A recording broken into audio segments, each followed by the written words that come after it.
Сайн байцгаана уу? Намайг Игцэл гэдэг ерөнхий боловсролын 10 дугаар ангийн сурагч. Би маш олон найзуудтайгаа ирээдүйнхийн болон бусад олон зүйлсийн талаар ярилцдаг. Бид нэг удаа ярилцаж байхдаа сургууль дээр үе тэнгийнхний дунд тохиолдог зарим зүйлсийн талаар ярилцсан. Ой, чи нэр биологи гэсэн үү? Тийм үү. Яра, ямар гэсэн юм? Энэ гайгүй эдгэргүй бүгдийг юм гэсэн. Тэгээ бүгдийг асуулт хийсэн. Дүн нөлөөлөх болохоор заавал хийхгүй болно. Ой, чи яа? Ахшид би тастай. Энэ ороосон. Тэр би. Сайн юм яа.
Болтоо. Наач боломоо штэ. Тэгээд болтоо юм уу болромоо юм ямар сони эргэжлэг. Харин тий. Өчөөд эр юм уу? Эсэ наашиг та. Юу том бичээх хүмүүстэй. Тий. Заавал өсөөсөн шүү.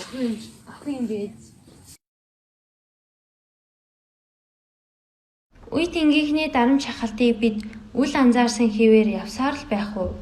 Сургуулийн орчинд хүүхдийн эрх хэрхэн зөрчигдөж байгаа талаар олон судалгаа байдаг бөгөөд хамгийн сүүлд хүний эрхийн үндэсний комиссоос улсын хурал танилцуулсан Монгол улс дахь хүний эрх чөлөөний байдлын тухай илтгэл сургууль дотор байрны орчинд хүүхдийн эрх хэрхэн зөрчигдөж буй эсэх тусгасан нь одоогоор хийгдсэн хамгийн сүүлийн томоохон судалгаа юм.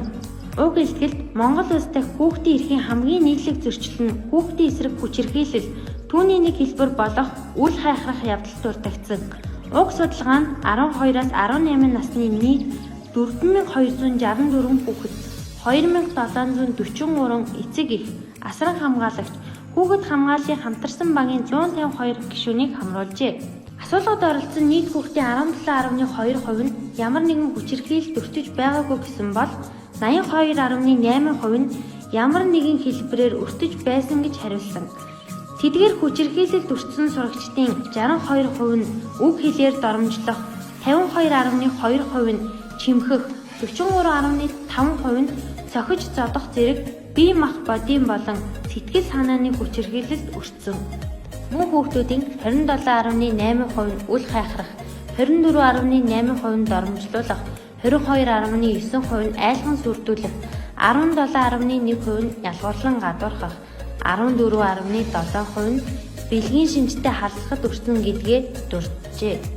Хүүхэд хамгааллын тухай хуулийн дагуу хүүхэд гэр бүлдээ мөн сургуулийн орчинд олон нийтийн газарт хэвлэл мэдээлэл цахим орчинд хамгаалагдах эрхтэй. Хүүхдүүдээ үе тэнгийн дээрлэхэлтийг зогсооход хүн бүрийн оролцоо үнэхээр чухал байдаг юм шүү. Хэрвээ чи дээрлэхэлтийн гэрч болвол дуугүй өнгөрөхгүй тус үйлдлийн эсрэг зоригтой тэмцэж таслан зогсоодог итгэлтэй нэгэн байгаарай.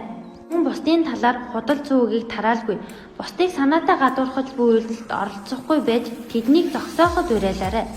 Томчууд хүүхдүүдтэй анхаарал тавина, тэднийг сайн сонсож ярилцсан ойлголцож зөвлөн туслахад анхаарвал таны хүүхэд ирээдүйд итгэлтэй, чадвартай нэгэн болох учраас үр хүүхэдтэй санаа тавиарай томчуудаа.